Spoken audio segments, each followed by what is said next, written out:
1 Samuel 11. Saul menyelamatkan Yabes. Maka Nahas orang Amon itu bergerak maju dan berkemah mengepung Yabes Gilead. Lalu berkatalah semua orang Yabes itu kepada Nahas, "Adakanlah perjanjian dengan kami, maka kami akan takluk kepadamu." Tetapi Nahas orang Amon itu berkata kepada mereka, "Dengan syarat inilah aku akan mengadakan perjanjian dengan kamu, bahwa tiap mata kananmu akan kucungkil, dengan demikian aku mendatangkan malu kepada segenap orang Israel." Para tua-tua Yabes berkata kepadanya, "Berilah kelonggaran kepada kami 7 hari lamanya, supaya kami mengirim utusan ke seluruh daerah Israel. Dan jika tidak ada seorang pun yang menyelamatkan kami, maka kami akan keluar menyerahkan diri kepadamu." Ketika para utusan itu sampai di Gibea Saul dan menyampaikan hal itu kepada bangsa itu, menangislah bangsa itu dengan suara nyaring. Saul baru saja datang dari padang dengan berjalan di belakang lembunya, dan ia bertanya, "Ada apa dengan orang-orang itu sehingga mereka menangis?" Mereka menceritakan kepadanya kabar orang-orang Yabes itu. Ketika Saul mendengar kabar itu, maka berkuasalah roh Allah atas dia, dan menyala-nyalalah amarahnya dengan sangat.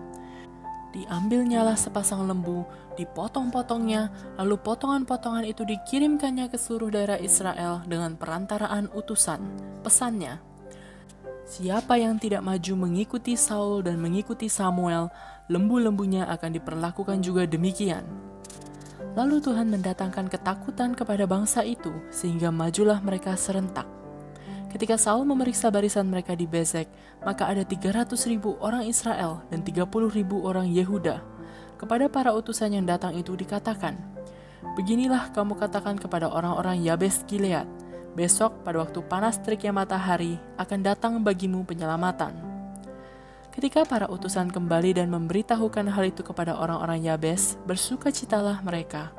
Lalu orang-orang Yabes itu berkata kepada Nahas, "Besok kami akan keluar menyerahkan diri kepadamu, maka bolehlah kamu lakukan terhadap kami apapun yang kamu pandang baik." Keesokan harinya Saul membagi rakyat itu menjadi 3 pasukan. Mereka itu masuk ke tengah-tengah perkemahan musuh pada waktu kawal pagi dan memukul kalah orang-orang Amon sebelum hari panas, dan terserak-seraklah orang-orang yang lolos itu, sehingga di antara mereka tidak ada tinggal 2 orang bersama-sama. Lalu berkatalah bangsa itu kepada Samuel, "Siapakah yang telah berkata, masakan Saul menjadi raja atas kita? Serahkanlah orang-orang itu, supaya kami membunuhnya." Tetapi kata Saul, "Pada hari ini seorang pun tidak boleh dibunuh, sebab pada hari ini Tuhan telah mewujudkan keselamatan kepada Israel."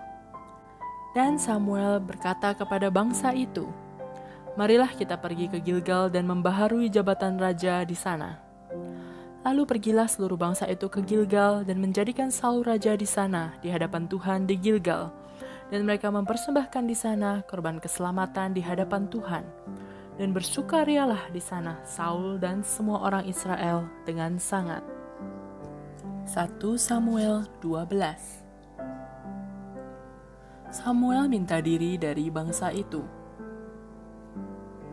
Berkatalah Samuel kepada seluruh orang Israel, "Telah kudengarkan segala permintaanmu yang kamu sampaikan kepadaku, dan seorang raja telah kuangkat atasmu.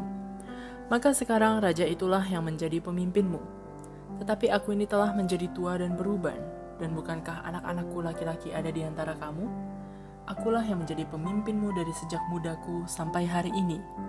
Di sini aku berdiri.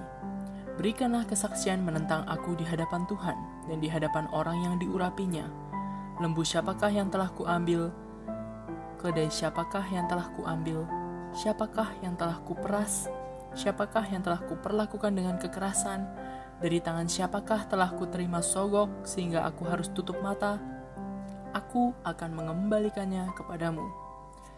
Jawab mereka, "Engkau tidak memeras kami, dan engkau tidak memperlakukan kami dengan kekerasan, dan engkau tidak menerima apa-apa dari tangan siapapun." Lalu berkatalah ia kepada mereka, "Tuhan menjadi saksi kepada kamu, dan orang yang diurapinya pun menjadi saksi pada hari ini, bahwa kamu tidak mendapat apa-apa dalam tanganku." Jawab mereka, "Dia menjadi saksi." Lalu berkatalah Samuel kepada bangsa itu, "Tuhanlah saksi, yang mengangkat Musa dan Harun dan yang menuntun nenek moyangmu keluar dari tanah Mesir. Maka sebab itu, berdirilah supaya aku bersama-sama dengan kamu berhakim di hadapan Tuhan mengenai segala perbuatan keselamatan Tuhan yang telah dikerjakannya kepadamu dan kepada nenek moyangmu. Ketika Yakub datang ke Mesir dan nenek moyangmu berseru-seru kepada Tuhan, maka Tuhan mengutus Musa dan Harun yang membawa nenek moyangmu keluar dari Mesir dan membiarkan mereka diam di tempat ini. Tetapi mereka melupakan Tuhan Allah mereka, dan ia menyerahkan mereka ke dalam tangan Sisera, panglima tentara di Hazor, dan ke dalam tangan orang Filistin dan Raja Moab yang berperang melawan mereka. Mereka berseru-seru kepada Tuhan, katanya, "Kami telah berdosa, sebab kami telah meninggalkan Tuhan dan beribadah kepada para Baal dan para Asitoret. Maka sekarang lepaskanlah kami dari tangan musuh kami, maka kami akan beribadah kepadamu." Sesudah itu Tuhan mengutus Yerubbaal, Barak, Yefta, dan Samuel, dan melepaskan kamu dari tangan musuh di sekelilingmu, sehingga kamu diam dengan tentram. Tetapi ketika kamu melihat bahwa Nahas, Raja Bani Amon mendatangi kamu, maka kamu berkata kepadaku, "Tidak, seorang raja harus memerintah kami, padahal Tuhan Allahmu adalah rajamu." Maka sebab itu, lihat, itu raja yang telah kamu pilih, yang kamu minta. Sesungguhnya Tuhan telah mengangkat raja atasmu, asal saja kamu takut akan Tuhan, beribadah kepadanya, mendengarkan firman-Nya, dan tidak menentang titah Tuhan, dan baik kamu maupun raja yang akan memerintah kamu itu mengikuti Tuhan Allahmu. Tetapi jika kamu tidak mendengarkan firman Tuhan dan kamu menentang titah Tuhan, maka tangan Tuhan akan melawan kamu dan melawan rajamu. Sekarang tinggallah berdiri dan lihatlah perkara yang besar yang akan dilakukan Tuhan di depan matamu ini. Bukankah sekarang musim menuai gandum?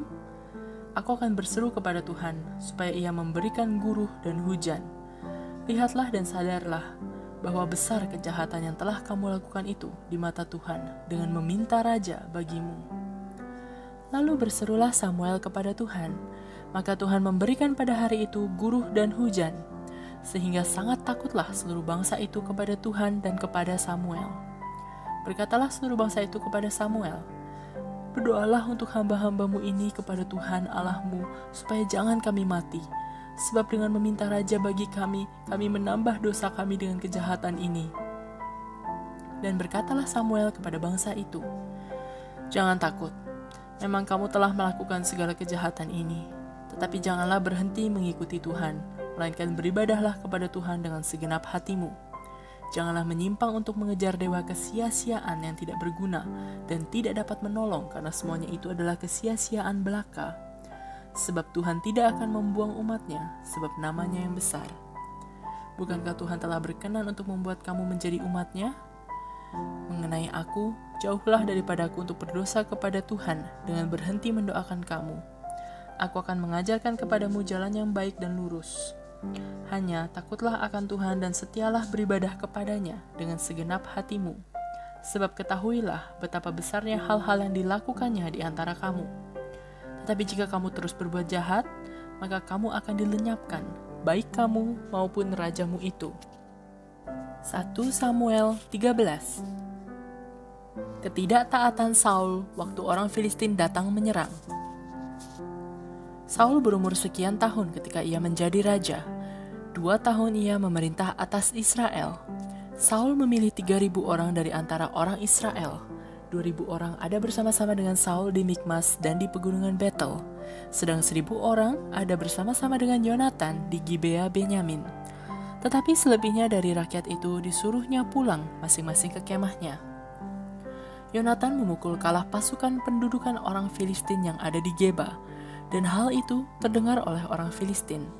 Karena itu Saul menyuruh meniup sangkakala di seluruh negeri, sebab pikirnya, biarlah orang Ibrani mendengarnya. Demikianlah seluruh orang Israel mendengar kabar bahwa Saul telah memukul kalah pasukan pendudukan orang Filistin, dan dengan demikian orang Israel dibenci oleh orang Filistin. Kemudian dikerahkanlah rakyat itu untuk mengikuti Saul ke Gilgal. Adapun orang Filistin telah berkumpul untuk berperang melawan orang Israel dengan 3.000 kereta, 6.000 orang pasukan berkuda, dan pasukan berjalan kaki sebanyak pasir di tepi laut. Mereka bergerak maju dan berkemah di Mikmas di sebelah timur Bet Awen. Ketika dilihat orang-orang Israel bahwa mereka terjepit, sebab rakyat memang terdesak, Maka larilah rakyat bersembunyi di gua, keluk batu, bukit batu, liang batu, dan perigi. Malah ada orang Ibrani yang menyeberangi arungan sungai Yordan menuju tanah Gad dan Gilead, sedang Saul masih di Gilgal dan seluruh rakyat mengikutinya dengan gemetar. Ia menunggu 7 hari lamanya sampai waktu yang ditentukan Samuel. Tetapi ketika Samuel tidak datang ke Gilgal, mulailah rakyat itu berserak-serak meninggalkan dia. Sebab itu Saul berkata, "Bawalah kepadaku korban bakaran dan korban keselamatan itu." Lalu ia mempersembahkan korban bakaran. Baru saja ia habis mempersembahkan korban bakaran, maka tampaklah Samuel datang. Saul pergi menyongsongnya untuk memberi salam kepadanya. Tetapi kata Samuel, "Apa yang telah kau perbuat?" Jawab Saul, "Karena aku melihat rakyat itu berserak-serak meninggalkan aku, dan kau tidak datang pada waktu yang telah ditentukan, padahal orang Filistin telah berkumpul di Mikmas, maka pikirku, sebentar lagi orang Filistin akan menyerang aku di Gilgal, padahal aku belum memohonkan belas kasihan Tuhan. Sebab itu aku memberanikan diri, lalu mempersembahkan korban bakaran." Kata Samuel kepada Saul, "Perbuatanmu itu bodoh. Engkau tidak mengikuti perintah Tuhan Allahmu yang diperintahkannya kepadamu. Sebab sedianya Tuhan mengokohkan kerajaanmu atas orang Israel untuk selama-lamanya. Tetapi sekarang kerajaanmu tidak akan tetap. Tuhan telah memilih seorang yang berkenan di hatinya, dan Tuhan telah menunjuk dia menjadi raja atas umatnya, karena engkau tidak mengikuti apa yang diperintahkan Tuhan kepadamu." Kemudian berangkatlah Samuel dan pergi dari Gilgal ke Gibea Benyamin.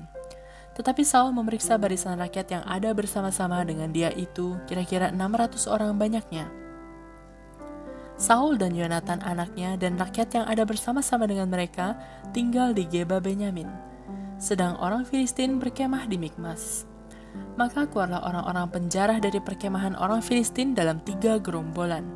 Gerombolan yang satu mengambil jalan ke Ofra ke daerah Shual. Gerombolan yang kedua mengambil jalan ke Bet Horon. Dan gerombolan yang satu lagi mengambil jalan ke perbatasan yang menghadap ke lembah Zeboim arah ke padang gurun. Seorang tukang besi tidak terdapat di seluruh negeri Israel, sebab orang Filistin berkata, "Jangan-jangan orang Ibrani membuat pedang atau tombak." Jadi semua orang Israel harus pergi kepada orang Filistin untuk mengasah mata bajaknya, beliungnya, kapaknya, atau aritnya masing-masing. Adapun bayarannya ialah 2/3 shikal untuk mata bajak dan beliung, dan 1/3 shikal untuk mengasah kapak dan untuk memasang kusa. Sehingga pada hari pertempuran itu, sebilah pedang atau lembing pun tidak terdapat pada seluruh rakyat yang ada bersama Saul dan Yonatan. Tetapi Saul dan Yonatan anaknya itu masih mempunyainya. Kepahlawanan Yonatan.